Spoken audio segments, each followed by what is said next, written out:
That's the hardest part. Managing people that have different backgrounds from Peru, that have different ways of doing things, and trying to get them to align.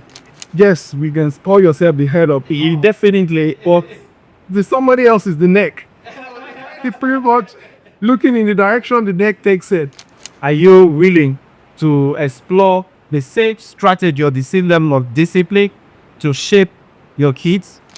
Oh, we can't apply those in this prayer day. It's really not going to work.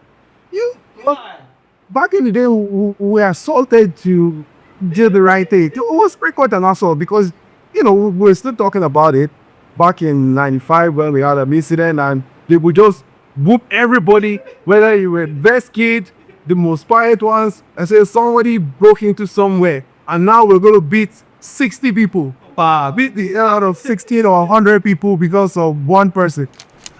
I don't think I miss Nigeria. I eat everything was happen. Really. And, I started transitioning away from a lot of the heavy meals we eat. I think.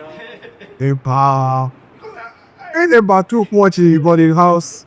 That I think I've eaten all the ebayis with the right time.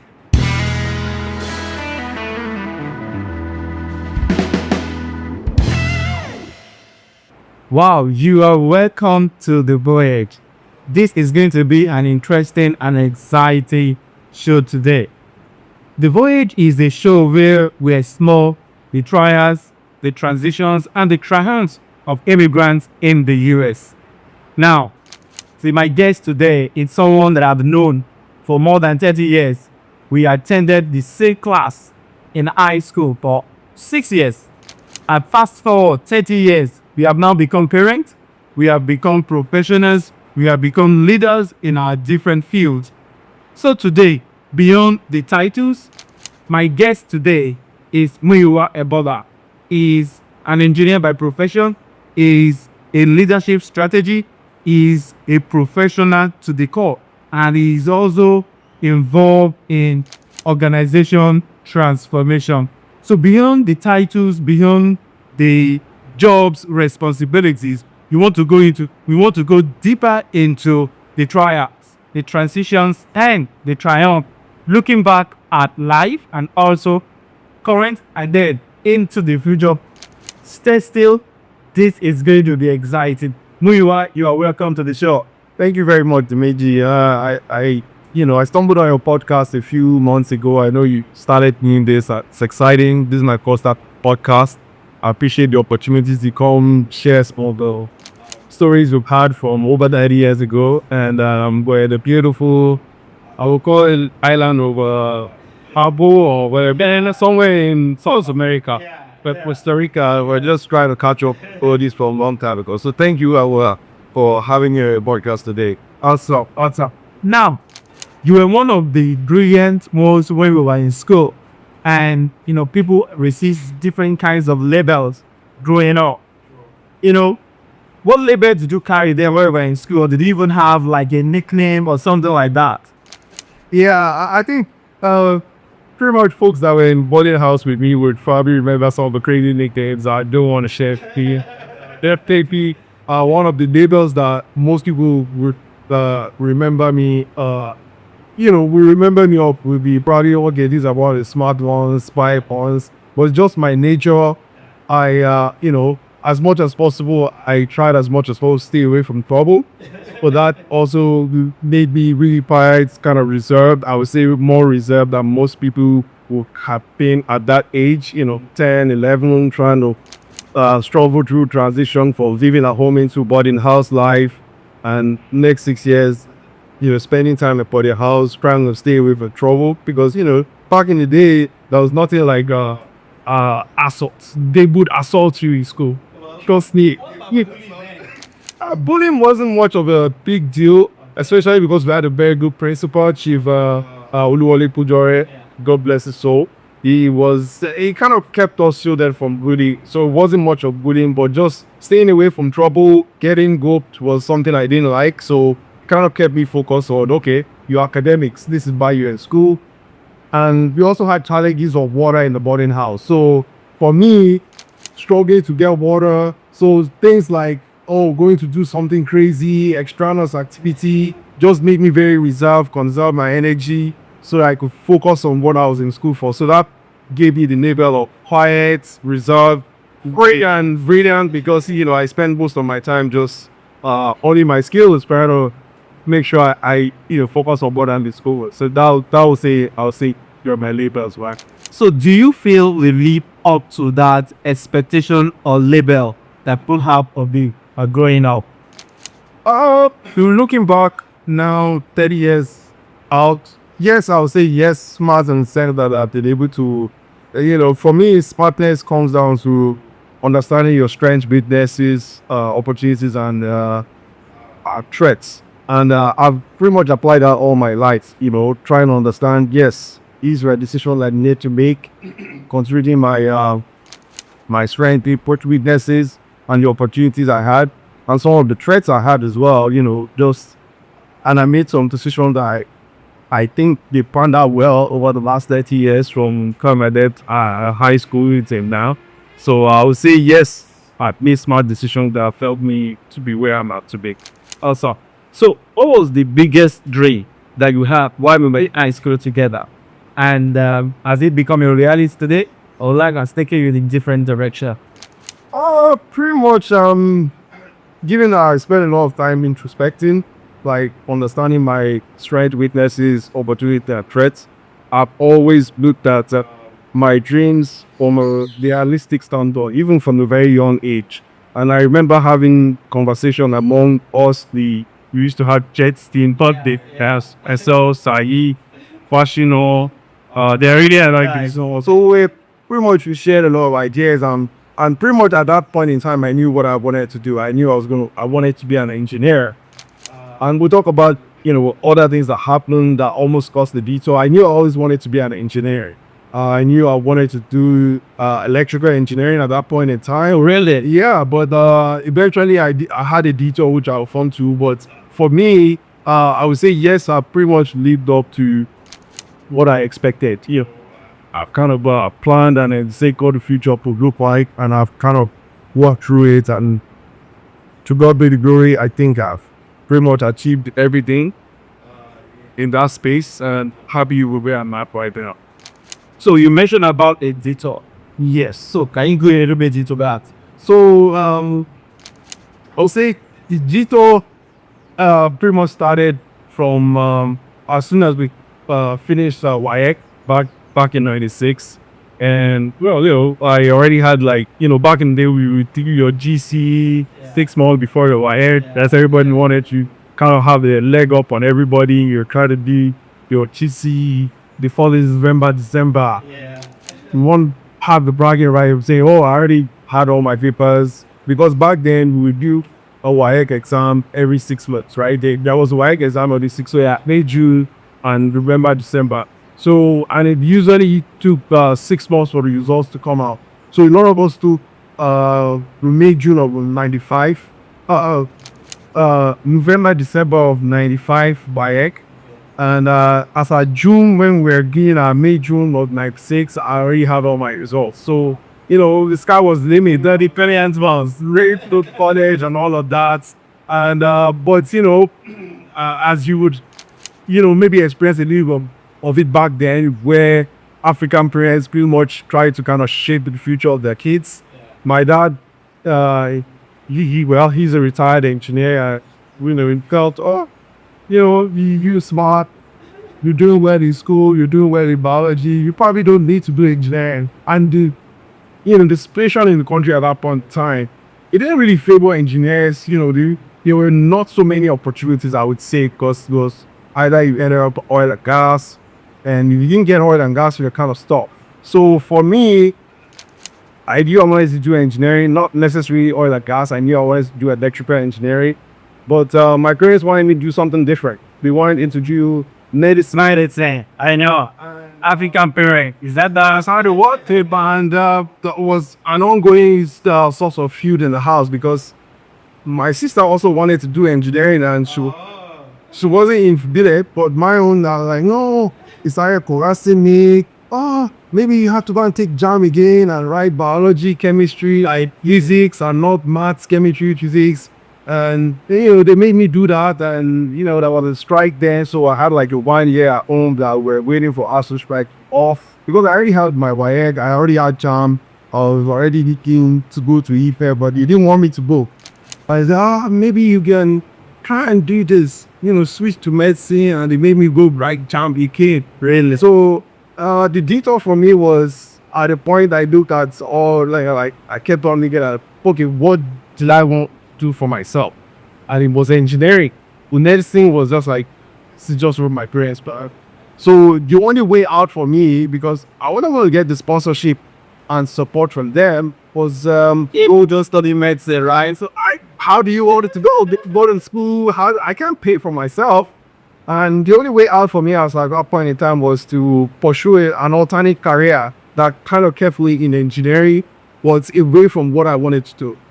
So back then in 96, 97, the only way out of the house for me, after I bought time frustrated about it, was there was an oil company in Nigeria back then. They were doing a talent program for sports kids that would come in and fit into their mid-level technical services, supporting, I wouldn't say full engineering, but they will be hands-on, working on equipment. And it was a training program for like 10,000 people applied to it. Back in the day, there wasn't much of the internet, 95, 6, and you see the list for people that apply for it in days. Like pages and pages, and you scroll through and you find the name. And in the end, up with over 10,000 people applying, it only took about 110. Don't mind me, the whole country. And I was fortunate to be one of those 110. So that was a detour for me. I had to really do something. I didn't go to a traditional university to start off, but I went to a training program that trained us for 3 years. So in those 2 years, I met some other people that were kind of in a disgruntled state that like I was. So for me, it was like a school of brilliance. Very smart people. They weren't quite going to university either for financial reasons. And people had different reasons. For me, it was just escaping home and trying to keep myself focused on what I wanted to do. For some other people, it was financial. But they were very smart people. So we all got into this program. And that's one of the challenges with Nigeria, those kind of programs, yes, should be, the company knew they were hiring very, very good people. But they knew their levels were beyond what they were asking them to go.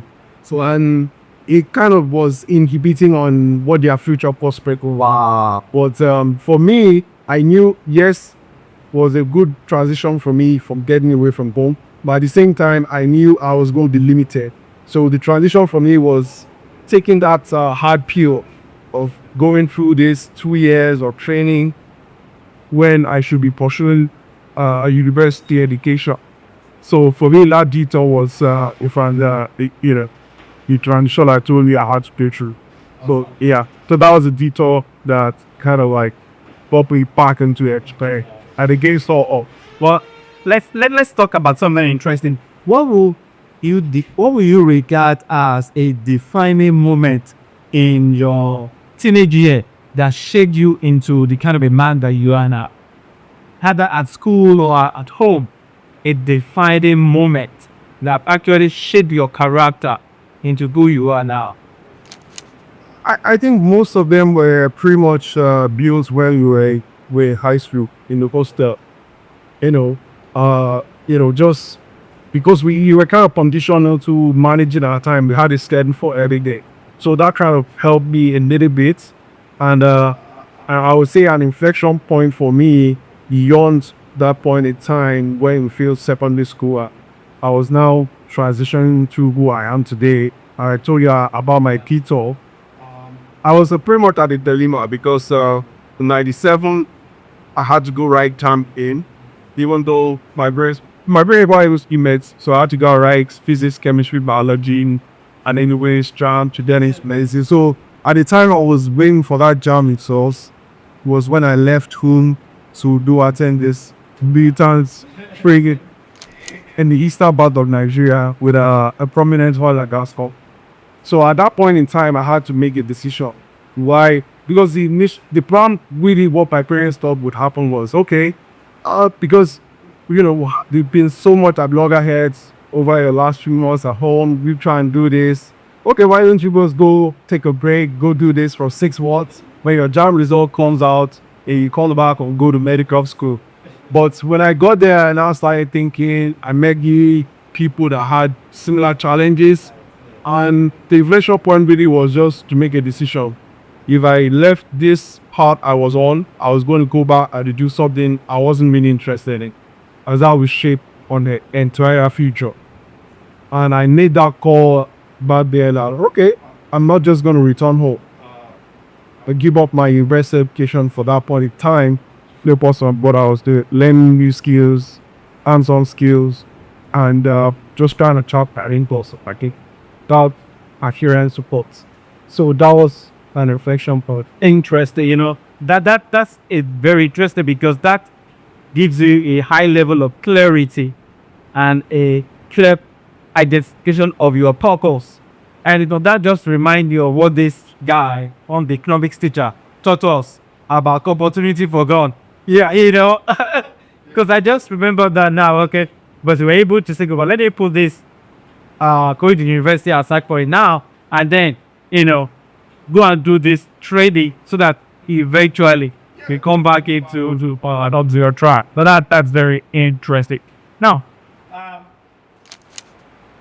fast forward now 30 years, looking back, what surprised you most about life and about yourself as a person? I would say, in a lot of dreams you had as a teenager was basically a little bit of reality, depending on your kind of person, and a little bit of fantasy. I would say most teenagers is more fantasy than reality.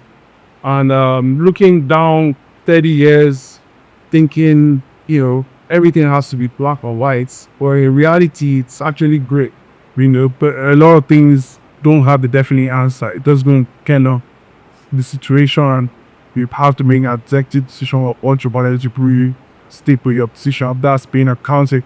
So surprises for me was, the fact that, if you asked me this question on June 18, 1996, my last day that I wrote my last Voyage paper, and I was going home nearly because I was done with secondary school, and compare that to now, I would say I wouldn't think I would have to go through so much of a decade. That's where I was, because I kind of thought, okay, it was just going to be a space shop. Get out of here, my jam result comes out, I go to Ife, study electrical engineering, get a job at Go. Or the detour I had to do, have to go do this technical lane for 2 years, and I just kept on pushing through it. And I went back to university. I did study electrical. I studied mechanical engineering for a different set of reasons. And so to me, you'd be asking me if those were surprising to me, because I did it was going to be so much on originally getting my high school test. So, the question that comes to mind is that I'm going to think about customer. I'm doing already this car card. You're talking all. What surprised you the now? And I wanted to ask you first. Okay.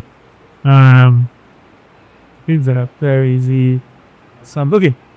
Now, rolling back. So that shows that life is not just about the destination. It's about the journey in the process. Because even though you have an idea of a destination of what you want to achieve, but you have to go through several detours before you arrive at where you are now. And I realize that a lot of people are not willing to be in the moment, enjoy the journey of life. Rather, they are focused on the destination, and they lost the drive and the motivation to actually live in the moment and enjoy the journey of life. What do you think about that?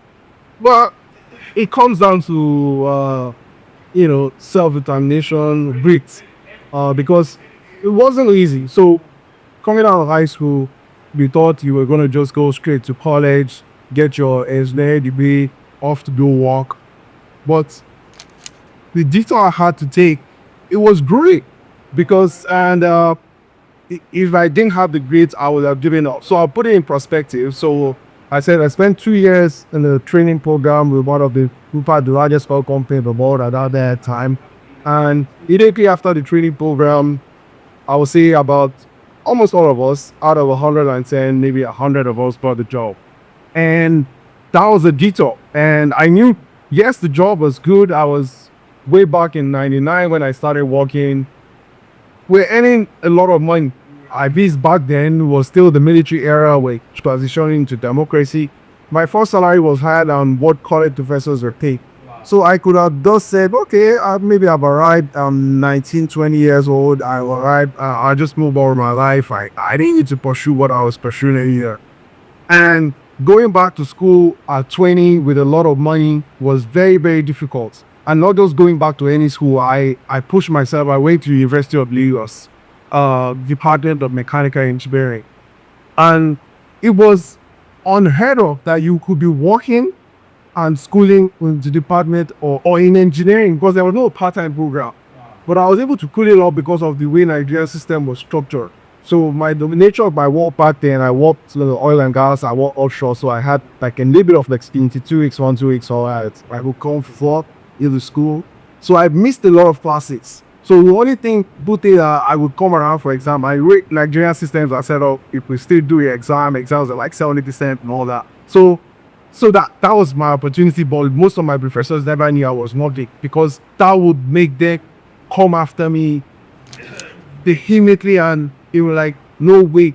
So it was very difficult, and that's why maybe my label would have changed, thinking, oh, I did very well in high school, coming out from university, I should have having posters giving how much successful I was in secondary school.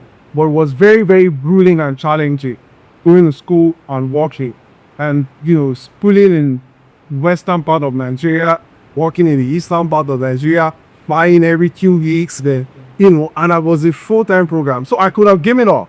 But I'll be happy today that I did give up, because most of the opportunities that came after that are a result of my bachelor's degree in it. Yes, I had this associate degree.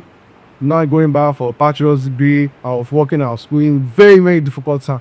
There were times I almost gave up, but the grit just kept on pushing me. Well, you got to finish this. So it's all about the grit. It's about the grit. So people give up because of challenges on the journey. So the journey might not be fun as you think during the journey. There was nothing to enjoy that check. It was very, very tough.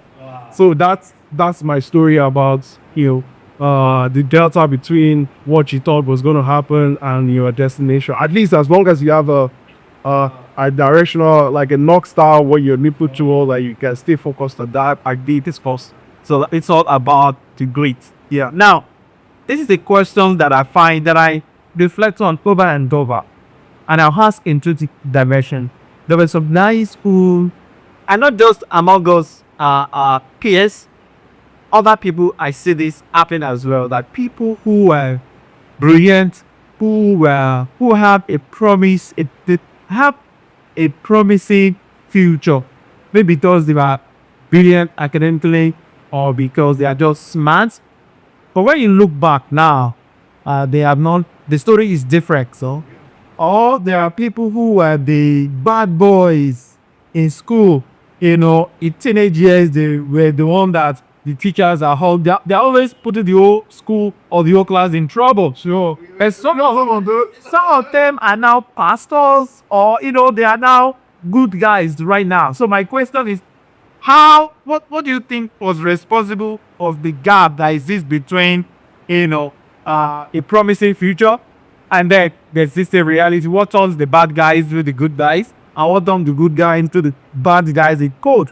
But in terms of people not being what you will expect them to be right now, I think for us it was mostly guidance. Because I look back and like you said, you can look at both sides of the coin. I think it mostly comes down to guidance, right? And young kids do stupid things. Young kids do stupid things, and the fact that a donkey might be doing something stupid today doesn't mean they don't know what they do. But like you said, we have some guys that were always getting into trouble, but they turn out to be very responsible people today, and it's really, really surprising. So they kind of had the good in them, and I think they had the right foundation.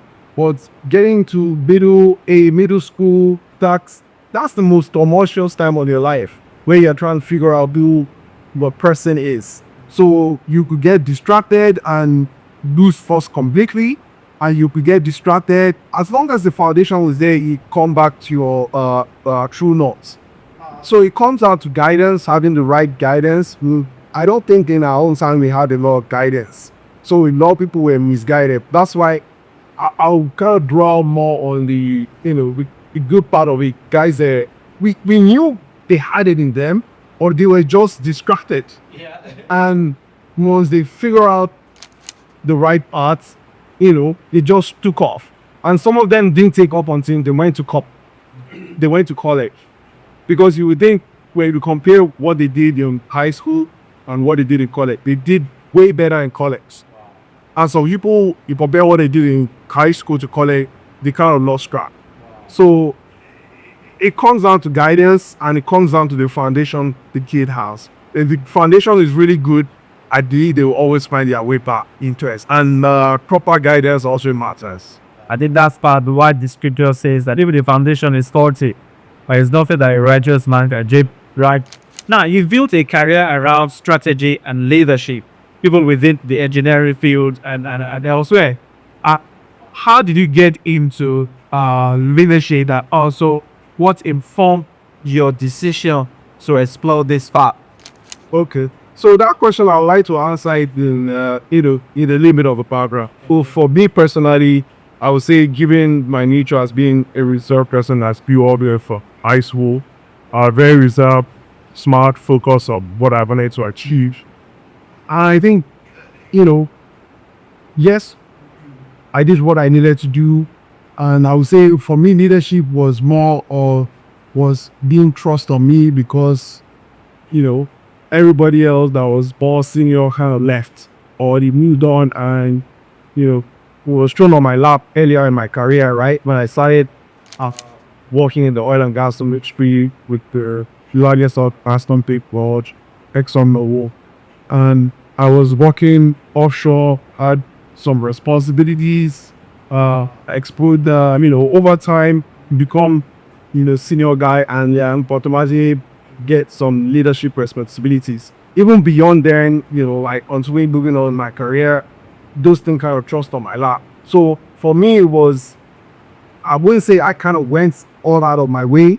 But as soon as you get higher in your career, things get trust by the lap, and you have to deliver as well. So you just have to, whether you like it or not, it starts from personal leadership, having accountability for your own actions, and now you have to be responsible for other people. And once that happens to you, you just have to take on that mantle, right? Has to deliver. So to me, it was more, it was kind of brought on me, and I just had to work. So right now I did a project delivery team where we're delivering new facilities for one of the major pharmaceutical companies in the world. And I have a leadership of, I say, maybe 40, 50 people on the project. And that's been challenging in the last 1 year, And over the course of my career, it just kind of like built down points. And at the point in time, I had to go, but I knew all these things were coming. I had to do the two myself. That's why I decided to get an MBA with specialization in the organizational leadership, interest in management. So it's a question of things happening and you stepping on to breaks. Good. Now, when you compare leadership in Nigeria and leadership there in the US, can you compare both? What's your take? Leadership, in general right now in Nigeria and in the US. Yeah, I think when you look at leadership generally, there are three principles you have to that we kind of walk through in business school. Having setting a direction, which is usually based on insight, and getting people to align with that direction. You set the North Star and get people to align because they understand why you pursue that to our true north.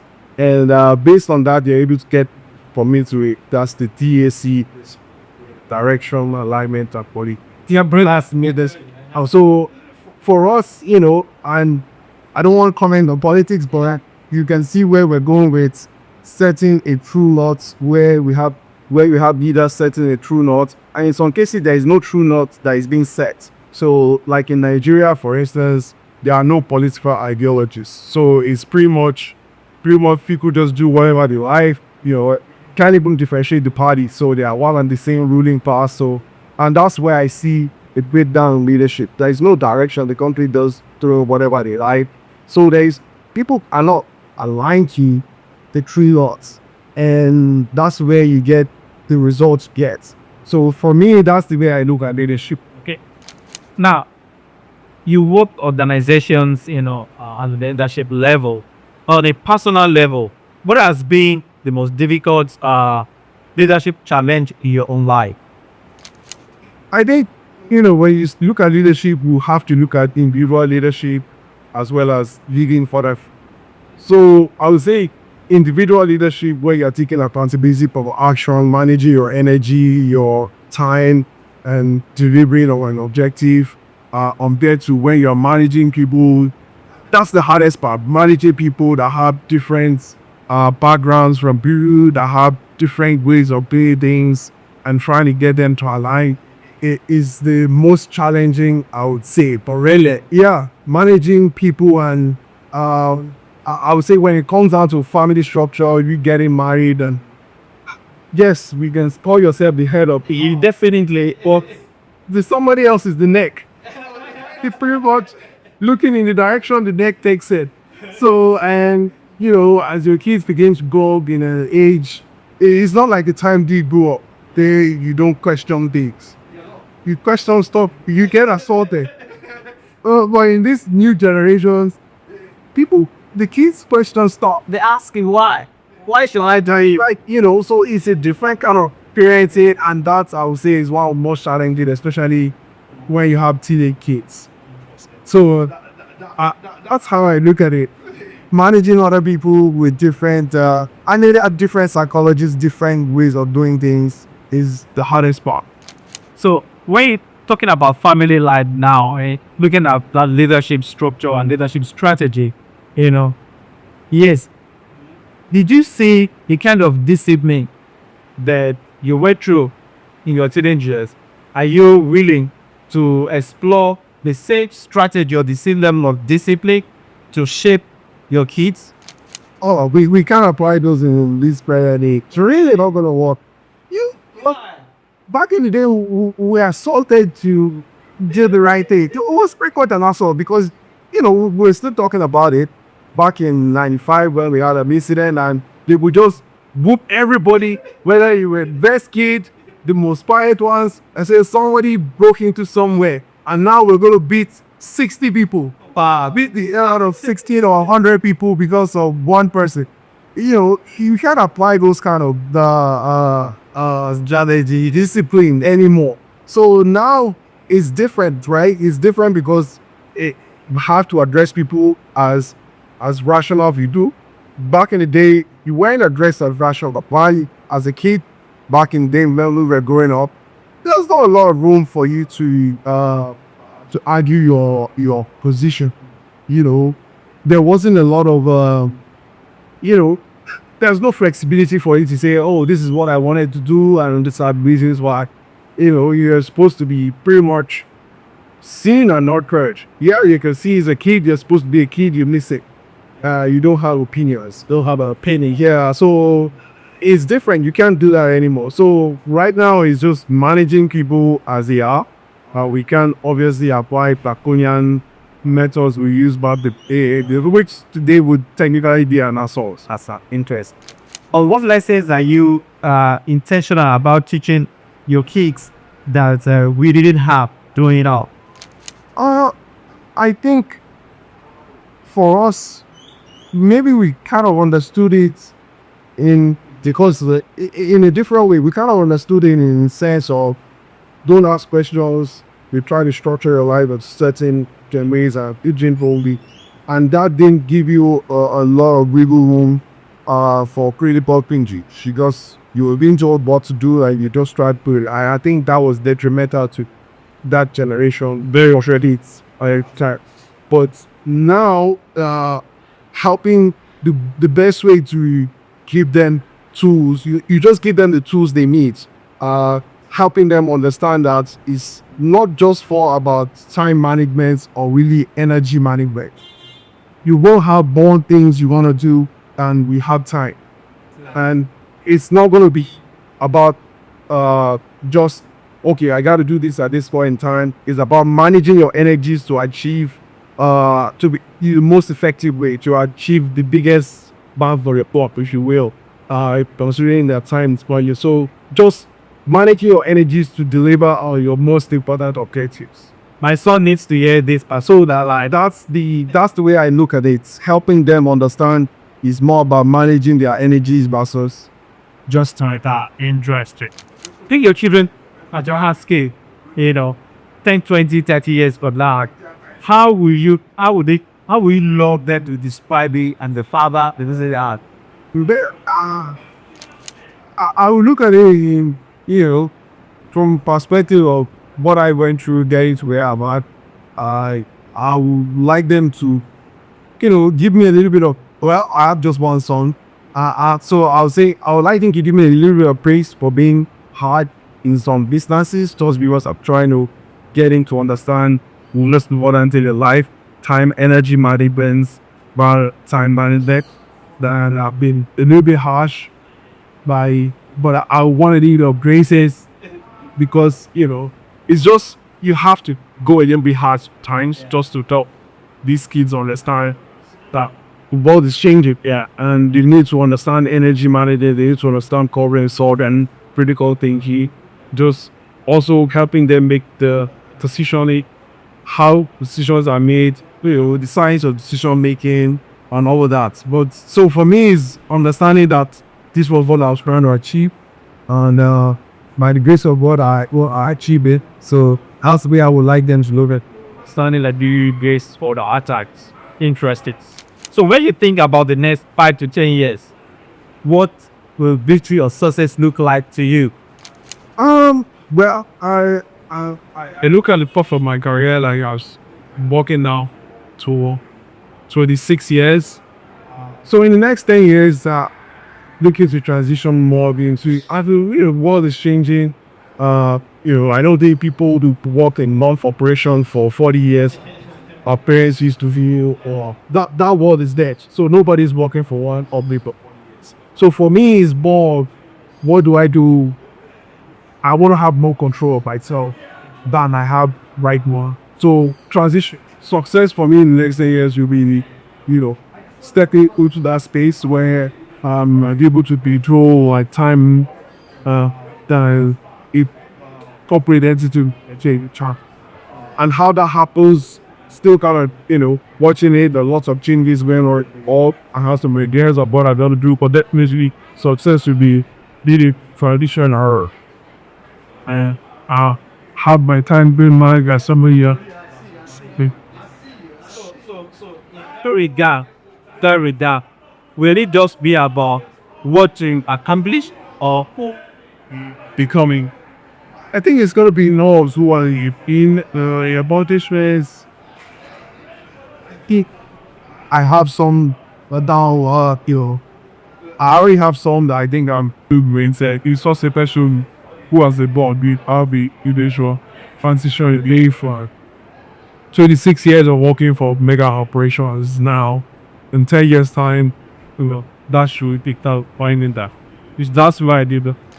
so you help organization to design their strategies to envision things for them. Personally, what will you hold to the remember for? What kind of legacy do you want to leave behind? In let's say, who you are becoming. What imprint do you want to leave with the hearts of people? Oh, well, well, going. I like to answer that question by looking at how old my dad is right now. My dad is 81, and and he retired like 35 years ago. What? Yeah, the interested. So with the, so I think I still have a lot of time to walk through what the legacy would be. But for me, it's really, the impact, right? When people pass on, what people really remember is the impact they had in the world. Uh, I would say for now, think I can. I have impacted a lot of people's lives. Starting for my family, my immediate family, and and also for my nuclear family as well. Just for my family to know that I really work hard to give them the kind of life they want to use, a secure future. And what we don't do much of in the African communities, generational wealth, trying to make sure we have something that is standard generational. I don't think any one of us, maybe God were very rich, you expecting to take over his family, but I never had to do something that I'm not expected to do those. So, but at the same time, we start thinking about that. So for me, it's more around the legacy of you relying me for the good things it did, how you impacted their lives positively, and for your family, how is the able to secure their future, even if fine, I'll be there. You don't want to set it up. As we begin to wrap up on a funny note, when you miss Nigeria, what food comes to your mind that you love to eat? I don't think I miss Nigeria. I eat everything was at home. Really? And I'll say in the last 20 years, I started transitioning away from a lot of the heavy meals we eat. Eba. And eba too much in the house. That I think I've eaten all the eba with the right time. Best. So I still eat Nigerian food like jollof rice. We did it all looking, but for me the swallows are just normal. I did it. And I started transitioning here 20 years. Also, it's still we. If I eat eba right now, I just interesting about so you're transitioning away from Nigeria. But then on the last note, will you be willing to relocate back? Will you be willing to retire in Nigeria? I think it's right now is open considering where we are in the US. I think open option right now. Nigeria is getting good. Again, it's actually not a bad idea. You just have to have a lot of money. Just cannot have a lot of money to live in Nigeria. But this has been an exciting and a fun session with my friend. And so subscribe to the channel. This has been the edition of The Voyage, where we talk about the trials, the transitions, and the triumph of immigrants here in the US. Till another edition, take care of yourself, and it's all about the grit. Don't give up. Thank you.